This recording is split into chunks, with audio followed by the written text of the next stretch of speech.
Very all the best అండి. So ఇప్పటి వరకు సంపూని అయితే చూసామో కమెడియన్గా నవ్విస్తాడు అండ్ అలాగే ఎవరికైనా ఏదైనా కొంచెం ఇబ్బంది వచ్చిందంటే ఆదుకుంటారు అని తెలుసు. కానీ ఇప్పుడు రాజేష్ గారు చెప్పిన తర్వాత ఇంకొంత మీ మీద రెస్పెక్ట్ పెరిగింది. అండ్ ఈ సినిమా మీకు మళ్ళీ సక్సెస్ రేట్ని ఇవ్వాలి అని కోరుకుంటూ ఏ ఫ్లేవర్లో ఉండబోతుందండి? అంటే హృదయ కాలేయం కావచ్చు, కొబ్బరి మట్ట కావచ్చు, ఫుల్ టు ఎంటర్టైనర్స్గా మీ కెరీర్లో గుర్తుండిపోతాయి ఈ 11 ఇయర్స్లో. సో సోదర గురించి డిఫైన్ చేయాలి అంటే ఏం చెప్తారు? అంటే మీరు ఆ సంపూర్ణేశ్వర్ వేరే అండి. నేను చెప్పే కదా ఇంతకుముందు, నాకు డైరెక్టర్ మోహన్ భయ్య వద్దు, నిజ జీవితంలో మీరు ఎలా ఉంటారో అలా, అంటే ఆ క్యారెక్టర్కి వెళ్ళడానికి నాకు ఒక 2-3 డేస్ పట్టింది. అసలు ఏం వద్దు, మీరు మీలాగనే చేయండి. ఒక బాధ్యత గల అన్న, నేను చెప్పాను కదా, అప్డేట్ అయిన తమ్ముడు, అమాయకుడైన అన్న మధ్యలో జరిగే కథ. థ్యాంక్ యూ అండి. వెరీ ఆల్ ది బెస్ట్ అండి. బాబు మోహన్ గారు నమస్తే సార్. సార్, మీ కామెడీకి కానీ, మీ యాక్టింగ్ కానీ, మీ డైలాగ్స్ కానీ ఫ్యాన్స్ అంటూ ఉండని వాళ్ళు ఉండరు. సో ఈ సినిమాలో మీరు కొద్దిగా పెద్దరికంగా కనిపిస్తున్నారు. సో ఆ కామెడీ ఫ్లేవర్ని ఏమన్నా మిస్ అవుతామా సార్? అస్సలు మిస్ కాదండి. మిస్ అయ్యే ప్రశ్నే ఉండదు. ఎక్కడ కొట్టాలో అక్కడ కొడుతుంటాం మేము. ఈ సినిమాలో కూడా అంతే. ఎక్కడ అవకాశం దొరికితే అక్కడ నింపటమే కామెడీ. మేము అన్లోడ్ చేయం, లోడే. మీది కోటా శ్రీనివాసరావు గారిది డెడ్లీ కాంబినేషన్. మళ్ళీ ఆ కాంబినేషన్ అనేది చాలా తక్కువ అంత ఎంటర్టైన్ చేసింది. అండ్ అలాగే రీసెంట్గా మీరు సినిమాలు కూడా చాలా తక్కువగా చేస్తూ వస్తున్నారు. మీ కామెడీని మిస్ అవుతున్నాం. ఇక ముందు నుంచి మళ్ళీ అలా బిజీ అవుతారా? అంటే చిన్న మా తప్పేం లేదు, ఇండస్ట్రీ తప్పు కూడా లేదు. అంటే నేను మినిస్టర్గా ఉన్నప్పుడు చేయకూడదు. అక్కడికి అడిగాను సీఎం గారిని. అడిగితే అందరు ఇప్పటికే నన్ను అంటున్నారు, ఒక కామెడీ చేసుకుంటే వాడికి క్యాబినెట్ మినిస్టర్ ఇస్తావా, చిన్నది ఏదో చేయొచ్చు కదా అంటున్నారు, నువ్వు పేరు తేవాలి అన్నారు. అదే సీఎం గారు 3 నెలల తర్వాత, సినిమాల్లో అందరిని నవ్విస్తావు కదా, అందరు భయపడుతున్నారు, నువ్వు కామెడీగా సరదాగా ఉండొచ్చు కదా అన్నారు. సార్, ఇక్కడ దుష్ట శిక్షణ, సిస్టర్ రక్షణ, చెడ్డోడెవడైనా తోలు తీయటమే అని పెట్టుకున్నాం సార్. కామెడీ చేయలేదు సార్ అని అలా ఆ టైంలో నేను సినిమాల్లో నటించలా. అంటే ఆటోమేటిక్గా గ్యాప్ వచ్చింది. గ్యాప్ తర్వాత మళ్ళీ చేయాలనుకుంటేనేమో మంచి క్యారెక్టర్స్, అప్పుడేమో సినిమా మొదలుపెట్టినప్పుడే ఇది బాబు మోహన్ అనే, కోట అనే, బ్రహ్మానందం అనే కథ రాసేది రైటర్స్. మా క్యారెక్టర్లు ముందే రాసి పారేసేవాళ్ళు పేర్లు. తర్వాత ఇక రకరకాల వాళ్ళు మా క్యారెక్టర్స్ వేశారు, స్క్రిప్ట్స్ మారినాయి, రచనలు మారినాయి. అలా మా ట్రెండ్ చేంజ్ అయిపోయింది ఒక 1-2 ఇయర్స్. అట్లా కొద్దిగా ప్రేక్షకులకు దూరం అయినా కూడా అడపాదడపా నటిస్తూనే ఉన్నాను. ఆ టీవీ సీరియల్స్ అనో అదనో ఇదనో, ఇప్పుడు ఆ ఒక్కటాడొక్క టీవీ సీరియల్ 300 ఎపిసోడ్స్ చేశాను. అట్లా చాలా. కానీ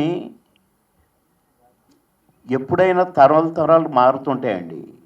అలాగే సినిమాలు కూడా అంతే, కథలు మారుతుంటాయి, డైరెక్షన్లు మారుతుంటాయి. అలా రకరకాల మార్పుల్లో మా కామెడీ తగ్గింది. సరే, ఏజ్లు కూడా మారుతుంటాయి. ఇప్పుడు వచ్చిన వాళ్ళెల్లా మేము చిన్నప్పటి నుంచి మీ సినిమాలు చూసి పెరిగామని ఇప్పుడు కూడా స్టేజ్ మీద దగ్గర కూడా ఉన్నారు. మా సినిమా చూసి పెరిగితే పాలు తాగే దగ్గర నుంచి మరి మా ఏజ్ ఎక్కడుంది? మేము అనుకుంటున్నాము అదే ఏజ్లో ఉన్నామని. అట్లా రకరకాల ప్రపంచం కదా. అందుకని మా కామెడీ మా అదృష్టం. ఎందుకంటే సినిమా ఇండస్ట్రీలో జంటలు, కామెడీ జంటలు ఒక 7 జంటలు ఏమో ఉన్నాయట అండి. రేలంగి రమణారెడ్డి గారు, అట్లా పద్మనాభం గారు, ఇంకా అట్లా కొంత రాజుబాబు గారు, అల్లు రామలింగయ్య గారు, రావు గోపాలరావు గారు, అల్లు రామలింగయ్య గారు, అట్లా శుచి జంట, అట్లనే బాబు మోహన్ కోట. అయితే సినిమా ఇండస్ట్రీ టాక్, కొందరి పెద్దల టాక్ నేను విన్నది ఏంటంటే, ఇన్ని జంటల్లోకెల్లా మా జంటే సినిమాలను నిలబెట్టిందని, కొన్ని చిన్న సినిమాలు మా వల్ల ప్రొడ్యూసర్స్ బ్రతికారని, మమ్మల్ని మించిన జంట ఇక రాదు, గతంలో మీ జంటంతా సినిమాలను బ్రతికించిన. ఇప్పుడు మేము ఒక సినిమా ఒక ప్రొడ్యూసర్ తీశాడు, 3 నెలలు అయిందంటే సినిమా రిలీజ్ కావట్లేదు. ఈ నైజాం డిస్ట్రిబ్యూటర్స్ అడిగారట, ఏం చేయాలి సినిమా రిలీజ్ కావాలంటే, ఏంటంటే ఎవడు పట్టించుకోవట్లేదు నా సినిమా అంటే, ఒక పని చేయి, ఆ బాబు మోహన్ పట్టుకో, ఒక పాట పెట్టు, 2 డైలాగులు పెట్టు, నేనే రిలీజ్ చేస్తానడట. ఆయన నన్ను పట్టుకొని 3 నెలలు పట్టింది. నన్ను పట్టుకొని నేను ఒక 2 రాత్రులు దొరికితే ఇచ్చాను. అప్పుడు రౌండ్ ద క్లాక్ రోజుకు 6 షిఫ్ట్లు పనిచేసేవాను నేను. ఆ టైంలో 2 రాత్రులు ఇస్తే పాట పెట్టాడు. ఆ యాడ అతనికి ప్లేస్ దొరక్క బంజారాయిల్స్ పోలీస్ స్టేషన్ ముందు పెట్టాడు షూటింగ్. అంటే అటు సైడు ఇటు నుంచి అటు అడుక్కుంటూ పోవటం, అటు సైడ్ ఇటు అడుక్కుంటూ రావడం, పాట అయిపోయింది. 2 రాత్రులు ఆ పాట పెడితే అంత పువ్వు ఉంటే ఏమో కూరుంటే ఏమో సాంగ్తో సినిమా 100 days ఆడింది. అట్లా ఆ టైంలో కూడా ఇక ఇలాంటి ట్రెండ్లన్నీ ఇప్పుడు మారినాయి కనుక, ట్రెండ్ మారినప్పుడల్లా కథ మారుతుంటుంది, కథలు మారినప్పుడల్లా కామెడీ మారుతుంటుంది. ఇక సరే ఏదో మేము పిచ్చి వేషాలు వేసినాం కాబట్టి మా కామెడీ మారింది. ఇప్పుడు మంచి కామెడీ చేస్తున్నాం కాబట్టి మేము నచ్చట్లేదు. అండ్ జనరల్గా మీరు ఒక గొప్ప లెజెండరీ యాక్టర్ సార్. సంపు చూసుకుంటే అంటే చెప్పాలి అంటే ఒక చిన్న హీరో అనే చెప్పొచ్చు సంపు. మీలాంటి యాక్టర్స్ ఒక స్టోరీ ఒప్పుకోవాలి అంటే ఏదర్ హీరోనైనా చూస్తారు, డైరెక్టర్నైనా చూస్తారు, స్టోరీనైనా చూస్తారు. మీరు ఈ సినిమా ఒప్పుకోవడానికి ఈ సినిమాలో మీకు ఏ పాయింట్ నచ్చింది సార్? మంచి క్వశ్చన్ వేసావమ్మా, చిన్నమ్మాయి అయినా. మేము అనాలి కానీ అనను. నేను హీరోలను చూసో డైరెక్టర్లను చూసో మేము ఎప్పుడూ డేట్స్ ఇవ్వలేదండి. చిన్న సినిమా అనగానే చిన్నది అనొద్దు, సినిమే. అన్నిటికీ ఫిల్మ్ ఒకటే, అన్నిటికీ కెమెరా ఒకటే, నటన ఒకటే, రచన అని మేము చెప్పేవాళ్ళం అండి. మేము ఒక చిన్న సినిమాల సీజన్ వచ్చింది ఒకటి. ఆ టైంలో పెద్ద సినిమాలకు డేట్లు ఇవ్వద్దురా అని మేము అనుకునేది. మేము పెద్ద సినిమాలకు ఇచ్చేవాళ్ళం కాదు, పెద్ద హీరోల సినిమాలకు డేట్లు ఇచ్చేవాళ్ళం కాదు. ఎందుకంటే అక్కడ 20 రోజులు ఇవ్వాలి, 10 రోజులు వేస్ట్ అవుతాయి. కానీ ఇక్కడ 2 రోజులు ఇస్తే 2 రోజులు పర్ఫెక్ట్గా చేసుకుంటారు, 5 రోజులు ఇస్తే 5 రోజులు పర్ఫెక్ట్గా చేసుకుంటారని చిన్న సినిమాలకే ఎక్కువ డేట్లు ఇచ్చి డేట్లు మిగిలితే పెద్ద సినిమాలకు అడ్జస్ట్ చేసేవాళ్ళం. అట్లనే మామగారికి 30 రోజులు అడిగారు, ఇవ్వలేకపోయాను సార్. 3 నెలల దాకా ఖాళీ లేదన్నాను. నా వెంటబడ్డారు, 3 నెలలు ఆపారు షూటింగ్. తర్వాత ఒక 25 రోజులని ఏమన్నారు, నేను ఇవ్వలేను సార్ అన్నాను. ఎన్ని రోజులు ఇస్తావో చెప్పండి లాస్ట్కి అన్నారు. అంటే ఎన్ని రోజులు అంటే అసలు ఖాళీ లేదు కదా సార్. సరే పోని ఒక 15 రోజులు ఇస్తావా అన్నారు. 30 నుంచి 15కి వచ్చారు. 15 రోజులు కాదు కానీ సార్, నేను ఒక 12 రోజులు ట్రై చేస్తా సార్. మళ్ళీ 12 రోజులు ఒక ట్రై అన్నారు. కానీ ట్రై చేస్తున్నాను నేను 8 రోజులే ఇచ్చాను ఆ సినిమాకి. మామగారి సినిమాకి 8 రోజులు ఇచ్చాను, 6 సినిమాలు చేశాను. అంత బిజీగా కూడా అంత పెద్ద సినిమాలో అంత పెద్ద క్యారెక్టర్ వేశాను. అట్లా మేము కష్టపడ్డాము. కానీ చిన్న సినిమాలకు ఇచ్చిన ప్రిఫరెన్స్, చిన్న తమ్ముళ్ళకి ఇచ్చిన ప్రిఫరెన్స్, నేను సంపూర్ణ అంత పెద్ద హిట్ ఇచ్చి అంత పెద్ద డైరెక్టర్ని చేసిన సంపు చిన్న హీరోని ఎట్లా అనుకుంటాం మేము? ఇంతకంటే చిన్న హీరోలతో చేసిన నేను, అసలు నోట్లోంచి మాట రాని హీరోలతో కూడా పనిచేసినాను. కానీ మాకు ఆ తారతమ్యం లేదు. మాకు కథ చెప్పాలని వచ్చేవాళ్ళు, కథ వద్దు, నా క్యారెక్టర్ ఏంటో చెప్పు, ఇది ఓకే. మాకు అర్థమైపోయేది దీన్ని మేము రిపేర్ చేసుకోగలుగుతామని. దానికి పాస్ మార్క్ లెటర్ రావాలని మేము అన్నీ యాడ్ చేసుకునేవాళ్ళం.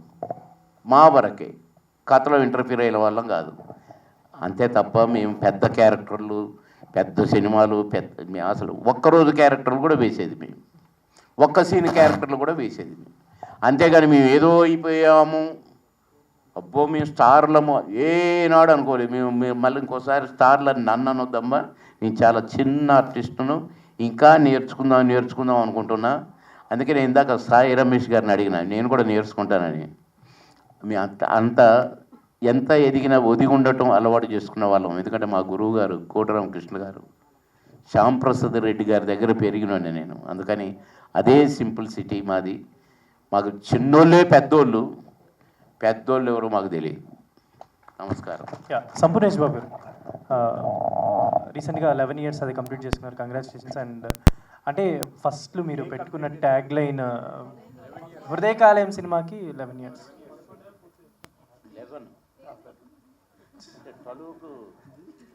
అప్పుడు బర్నింగ్ స్టార్ అని పెట్టుకొని మీ ట్యాగ్ లైన్ మీరు ఇండస్ట్రీకి వచ్చారు కదా. అంటే బిఫోర్ చాలా సినిమాల్లో జూనియర్ ఆర్టిస్ట్గా క్యారెక్టర్స్ చేస్తున్నారు, లైక్ మహాత్మా అలాంటి సినిమాల్లో కనిపిస్తారు మీరు. బర్నింగ్ స్టార్ అని పెట్టుకున్నారు కదా, అండ్ ఇప్పటికీ అదే ఫైర్ అదే బర్నింగ్ ఉందా సంపూలో అంటే ఏం చెప్తారు? ఉందని అనుకుంటా. నాకు నేను తగ్గిందని ఎలా చెప్పను? ఉంది సార్.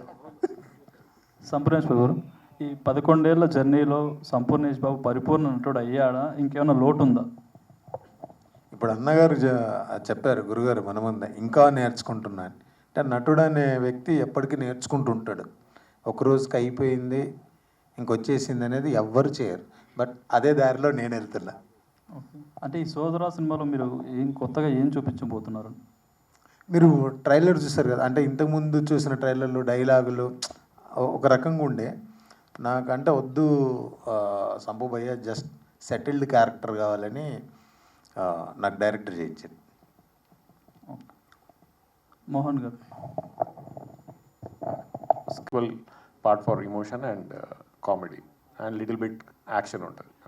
ఇద్దరిలో ఎవరి పర్ఫార్మెన్స్ మీకు బాగా నచ్చింది, పెద్దోడితో చిన్నోడితో? వాళ్ళు రెండు కళ్ళలాగా అనమాట నాకు సినిమాకి. ఇప్పుడు బాబుమోహన్ గారికి వాళ్ళిద్దరు రెండు కళ్ళలాగా. లైక్ మీరు చూస్తే అర్థమైద్ది, రియల్ బ్రదర్స్ని చూసినట్టే ఉంటుంది మీకు. ఎక్కడ కూడా యాక్టర్స్ని చూసినట్టు అనిపించదు. మీరు you will feel like your Hema Malini here. Hello, ma'am. So first of all congratulations. ఎందుకంటే సంపూర్ణేష్ బాబు గారిది ఒక టైమింగ్ ఉంటుంది, ఆ టైమింగ్ని మ్యాచ్ చేయాలంటే మీరు కొంచెం కష్టపడాల్సి ఉంటుంది అని నా ఫీలింగ్ యాక్చువల్లీ. సో బట్ చాలా బాగుంది ట్రైలర్లో మేము చూసినప్పుడు. సో ఈ కథ మీ దగ్గరికి వచ్చినప్పుడు what is your first thought? ఎందుకు చూస్ చేసుకొని ఇందులో రావడానికి బాగా ఇంట్రెస్టింగ్ అనిపించింది ఏంటి? బేసిక్గా నా ఫస్ట్ ఫిలిం బేవర్స్, అది వెరీ ఫ్యామిలీ ఫిలిం. మీకు తెలుసు అనుకుంటా, తెలుసు. లైక్ నాకు ఫ్యామిలీ ఎమోషన్స్ అంటే చాలా ఇష్టం. ఆ ఎమోషన్ ఉన్న స్క్రిప్ట్ అంటే ఇంకా చాలా ఇష్టం అన్నట్టు. ఈ కథ చెప్పగానే ఫస్ట్ దానికి కనెక్ట్ అయ్యాను. ఒక ఇద్దరు అన్నదమ్ముల బాండింగ్కి బాగా కనెక్ట్ అయ్యాను. దాన్ని ఒక ఇద్దరు అన్నదమ్ములకి మంచి పేరెంట్స్, వాళ్ళిద్దరు లైఫ్లో సెటిల్ అవ్వాలని కోరుకున్న ఒక పేరెంట్స్, అంటే లైక్ ప్యూర్ అంటే ఫుల్ మీల్స్లా ఉంటుంది ఈ ఫిలిం. ఎందుకంటే నా ఫస్ట్ ఫిలిం సిస్టర్ సెంటిమెంట్ చేశాను, ఇప్పుడు బ్రదర్ సెంటిమెంట్ చేస్తున్నాను. సో సెంటిమెంట్ మీకు బాగా వర్కౌట్ అవుతుంది అనమాట. బేసిక్గా అంటే నేను సెంటిమెంటల్ ఫెలోనే. ఆల్ ద వెరీ బెస్ట్ అండి. ఇప్పుడు మీ పక్కన ఇద్దరు ఉన్నారు లెజెండరీ యాక్టర్స్ అని చెప్తాను, ఇద్దరు. ఎందుకంటే ఒకళ్ళు అంటే ఇందాక నుంచి ఆయన చిన్నప్పటి నుంచి అని అనొద్దు అన్నారు కాబట్టి అనట్లేదు. సో మేము చూస్తున్నప్పటి నుంచి బాగా ఎంటర్టైన్ అయ్యాము ఆయన కామెడీ టైమింగ్కి. ఆ తర్వాత ఆయనలో యూనిక్ కామెడీనెస్ని మేము చూసాం. ఇద్దరి దగ్గర నుంచి మీరు నేర్చుకున్న బెస్ట్ క్వాలిటీ ఏంటి అంటే ఏం చెప్తారు? ఇద్దరి దగ్గర నుంచా? ఇది చాలా టఫ్ క్వశ్చన్ యాక్చువల్లీ. ఏదైనా కూడా యాక్టింగ్ అనేది లెర్నింగ్ ప్రాసెస్ కదా. వాళ్ళిద్దరు అంటే లైక్ డాడీ గురించి మనం చెప్పిన అవసరం లేదు. ఎవ్రీ సీన్లో ఎవ్రీ షాట్లో ఆయన చూసి నేను హోంవర్క్ చేస్తూనే ఉన్నాను. సో అదే బెస్ట్ ఎక్స్పీరియన్స్. సంపు అన్నదైతే మా ఇద్దరికి కొన్ని like it's a romantic story. మీ ఇద్దరం ఒకే మంచంలో పడుకొని మాట్లాడుకునే సీన్స్ కొన్ని ఉంటాయి. లైక్ సీన్ పేపర్ పట్టుకొని సంపు అన్న క్యారవాన్లోకి వెళ్ళి లైక్ అన్న ఎలా చేద్దాం లైక్ ఎంత అంటే సంపు అన్నని ఇప్పటివరకు లైక్ కొబ్బరి మట్ట హృదయకాలంలో చూశారుగా, ఇందులో చాలా ఎమోషనల్గా చూస్తారు. అది మీరు సర్ప్రైజ్గా ఫీల్ అవుతారు ఫుల్ ఫిలిం చూశాక. Super, all the very best అండి. ఆర్తి. Thank you. కాదు, సెట్కి పొద్దున్నే రావడం నేర్చుకున్నాడు. అది ఆయన చెప్పట్లేదు కదా. సో ఆర్తి, ఈరోజు డాడీ ఉన్నాడు అని చెప్పగానే ఇంకా మేము ఎవరో రాకముందు పొద్దున్నే బుద్ధిమంతులాగా వచ్చిండేటోడు. So welcome to Tollywood and tell us for you what is the best thing in the story, and how the story came to you, Um, and also how will be your character? so I am playing like a simple village girl. I think that's the beauty of this character, that she's so raw and simple, and how it goes about the chaos and between everything. Uh, the story came to me like very naturally, and it was just like very innocent part, which is performing. So it made it more special. And yes, for the rest of the thing, I hope you'll just watch it and enjoy it, of course. What is the toughest thing for you while you're doing the movie? Did you feel anything like challenging? It is tough for me. Yeah, actually, I think, yeah, the weather was more challenging in which we were performing, but the performance itself felt very like, I mean, yeah, it was just so enjoyable that it didn't feel, challenging or anything. But yeah, you're right, the weather itself felt. All the very best. Thank you so much. Sir Thank Babu you. Mohan సినేషన్ చాలా hit, super hit అని చెప్పి quota Srinivas గారిది and మీది. So నాకు మీ ఇద్దరిది బాగా ఇష్టమైన డైలాగ్ అన్నా అని చెప్పి అంటారు కదా, ఒక్కసారి ఆ డైలాగ్ అనరా?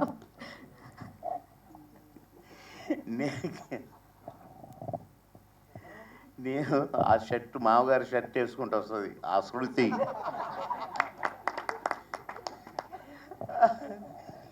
నిజమేనండి, నేను రాత్రే చూసా. నేను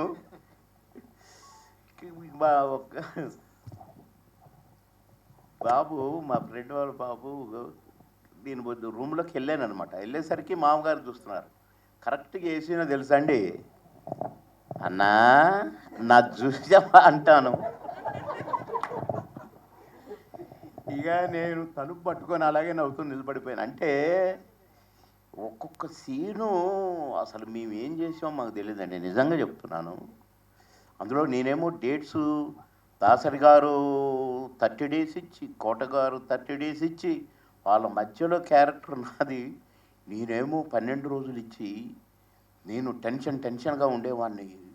వెంటనే ఆ డ్రెస్ తీసేసేవాడిని, ఇంకోటి వేసుకునేవాడిని. నేను కరెక్ట్గా షార్ట్లోకి రాగానే ఒక కుక్క వచ్చేది కరెక్ట్గా షార్ట్. మీరు చాలా చోట్ల చూడండి, మీరు ఒక కుక్క నా కోసం రెడీగా చూస్తుంటుంది. అట్లా అసలు ఏం చేశామో నిజంగా మాకు తెలియదండి. అంటే ఏ క్యారెక్టర్ అయినా అంతే, ఏ క్యారెక్టర్ అయినా. చిన్నరాయుడు చూడండి, ఒక సీనుకు సంబంధం ఉండదు. అసలు హిలేరియస్. అసలు సినిమా ఆడలేదు కానీ మా కామెడీతో సినిమా ఆడింది అన్నారు. అది కూడా అంతే. అసలు ఏం చేశామో తెలియదు కానీ అది మా అదృష్టం. సీన్లు అలా పండటం, కళామ తల్లి పూనకం వస్తేనే అట్లా చేయగలుగుతామండి. అసలు వెంటనే అన్నా చూసావా అంటాను, నా కొడక వాడిదోడు చూపించావు, అప్పటి నుంచి నా రాత మారిపోయింది అంటాడు. నేను అక్కడ ఉండనండి, కబక్కన అరిగెక్కి మోకాళ్ళ మీద టిట్టి వెతుకుతుంటాను, మోకాళ్ళ మీద అంబాడుతూ. అసలు తర్వాత డబ్బింగ్ చెప్తే అసలు ఎట్లొచ్చింది ఈ థాట్, అంత సొంతమేనండి, రచయిత రాసింది కాదు అది. అట్లా మేమిద్దరం కూడా మామగారులో ఆ పొలాలకు పోతాం కదా, అక్కడ ఆ సీను, అన్నా ఉండన్నా నీ మర్యాద నేను అడల్పు చేస్తా అని, అట్లా అది మా అదృష్టమేనండి నటించడం. కళామ తల్లి నటింపజేసింది, మేమే నటించలేదు. Sir thank you so much sir. ఏదేమైనా మా చైల్డ్హుడ్ చాలా మెమరబుల్గా అనిపించింది. ఎవరైనా చిన్నపిల్లలు పొడుగు షర్ట్ వేసుకుంటే కనుక నాకు మీరే గుర్తొస్తారు. నడక అయ్యయ్యో కొబ్బరి మంటుందా? అంటే మేబీ నెక్స్ట్ మంత్ అనుకుంటున్నాం. నెక్స్ట్ మంత్ బర్త్డే ఉంది, హృదయకాలం మళ్ళీ రిలీజ్ అనుకుంటున్నాం. అంటే ఆ సినిమా నుంచి ఇండస్ట్రీ తరపున కావచ్చు, మీ వ్యక్తిగతంగా కావచ్చు, ఏం నేర్చుకున్నారు? దేని గురించి అండి? లైక్ రిలీజ్ గురించి? రిలీజ్ కాదు, నార్మల్గా సినిమా తరపున ఇండస్ట్రీలోకి రావడం, మీరు పడ్డ కష్టం ఏదైతే ఉందో దాని మొత్తంలో మీరు ఏం నేర్చుకున్నారు అంటే ఏం చెప్తారు? అంటే ఎప్పుడు కష్టమని ఫీల్ అవ్వలేదండి. ఇప్పుడు నేను అసలు ఎప్పుడు కష్టపడలే. జస్ట్ హృదయకాలం ముందు ట్రయల్స్ చేసేవాడిని. మనకి ఇష్టమైన పని చేస్తున్నప్పుడు కష్టం అనిపించదు. అదే ఇప్పటివరకు ఎంజాయ్ చేస్తున్నాం. సూపర్. సంజోష్ గారు, అంటే మొత్తం ఓవరాల్ సినిమాని చూపించేసింది, అందరికీ కన్నీళ్ళు తెప్పించేసింది. అవునండి. అండ్ ఇప్పుడు సోదర సినిమా ఎలాంటి లైక్ ఎంటర్టైన్మెంట్ అందిస్తుందా కామెడీ పరంగా? ఇప్పుడు లెజెండరీ మీ పక్కనే ఉన్నారు, ఇద్దరు ఉన్నారు. సో కామెడీని అందిస్తున్నారా, లేకపోతే ఎలాంటి ఎమోషన్ని ప్రేక్షకులకు అందించబోతున్నారు? కామెడీ ఎక్కడ తగ్గదండి, 100% కామెడీ ఉంటుంది. బట్ దాంతో ఈక్వల్గా ఎమోషనల్ ఫిలిం ఇది. యాక్చువల్ బ్రదర్ ఎమోషన్ ఫిలిం ఇది. రెండు మిక్స్డ్గా ఉంటాయి. లైక్ రూపీస్ స్కూల్లో 12 lakhs పెట్టి ఇల్లు కూడా కొన్నారు మన సాయిరాజ్ గారికి. అప్పటి నుంచి ఇప్పటికి జర్నీ చూసుకుంటే లైఫ్ ఎలా అనిపిస్తుంది? బాగుందండి, సూపర్. అంటే ఒక నరసింహాచారి లైఫ్ వేరు, ఒక సంపూర్ణేష్ బాబు లైఫ్ వేరు. వీళ్ళిద్దరికి వ్యత్యాసం ఏంటంటే నక్కకు నాగలోకానికి ఉన్నంత తేడా. ఓకే. సోదర ఇట్స్ రొమాంటిక్ స్టోరీ అని ఉంది. ఇద్దరిలో ఎవరు ట్రై చేశారు, ఎవరికి సెట్ అయింది అని సినిమా? అది చాలా, అంటే మీకు ట్రైలర్లో కొంచెం చూపించినట్టు చూపించారు. అదే ట్విస్ట్. అది ఫ్యామిలీని మొత్తం డిస్టర్బ్ చేస్తుంది. అలా ఇప్పుడు నాన్నగారు తిట్టడం, అమ్మ తిట్టడం, నా క్యారెక్టర్ ఏడ్చడం చాలా కీలకం. అనే పేరు విన్నప్పుడే సంపూర్ణేష్ బాబుగా కనబడతారు. మిగతా అంతా కూడా నరసింహాచారిగా మారిపోయి మీ పని మీరు చేసుకుంటారు. బట్ సినిమా ఇండస్ట్రీలో ప్రతి ఇంట్లో సంపూర్ణేష్ బాబు అంటే పేరు తెలుసు. ఆల్రెడీ మీకు ఒక క్రేజ్ బిజినెస్ అంతా రన్ అవుతున్నప్పుడు మీ అప్రోచ్ ఎలా ఉంటుంది సార్ సినిమా మీదకి? అంటే డైరెక్టర్స్ వచ్చినంత వరకు మీరు వెయిట్ చేస్తారా, లేకపోతే ఒక యాక్టర్గా మీరు నచ్చిన డైరెక్టర్గా మీరు వెళ్ళి అప్రోచ్ అవ్వడం జరుగుతుందా? అది మీరు అనే సెకండ్దే అంటే నాకు ఎక్కువ నేను దీని మీద వర్క్ చేసుకుంటాను, సినిమా మీదే. నా ట్రావెల్ అదంతా జరుగుతుంటుంది. బట్ ఏంటంటే 2 సినిమాలు కూడా ఆల్రెడీ రెడీ ఫర్ రిలీజ్ ఉన్నాయి. కొన్ని చిన్న కారణాల వల్ల లేట్ అయింది. అండ్ నా వర్క్ నేను చేసుకుంటాను. సంపూర్ణేష్ గారు, సరే, మీ 11 years ఇండస్ట్రీలో నేను చూసిన సినిమాలో నాకు నచ్చిన సినిమా మార్టిన్ లూథర్ కింగ్. అలాంటి జోనర్స్ మూవీస్ మీరు ఎందుకు తీయట్లేదు? ఎక్కువ కామెడీ మూవీసే ఎందుకు తీస్తున్నారు? అంటే అదొకటే అవకాశం వచ్చింది, మళ్ళీ అవకాశం రాలే అలాంటిది తీయడానికి. బట్ దానికి దగ్గరలో ఈ సినిమా ఉంటుందండి, అంటే నా క్యారెక్టర్ పరంగా. థ్యాంక్ యూ అండి. ఈ నెల 25వ తారీఖున సోదర అనే మూవీతో మీ ముందుకు వస్తున్నాం. మీరందరూ చూసి ఆశీర్వదిస్తారని మనస్ఫూర్తిగా కోరుకుంటూ మరొకసారి సదా మీ ప్రేమకు బానిస, మీ Sampoornesh Babu. Thank you. For more videos like this, subscribe Big TV channel.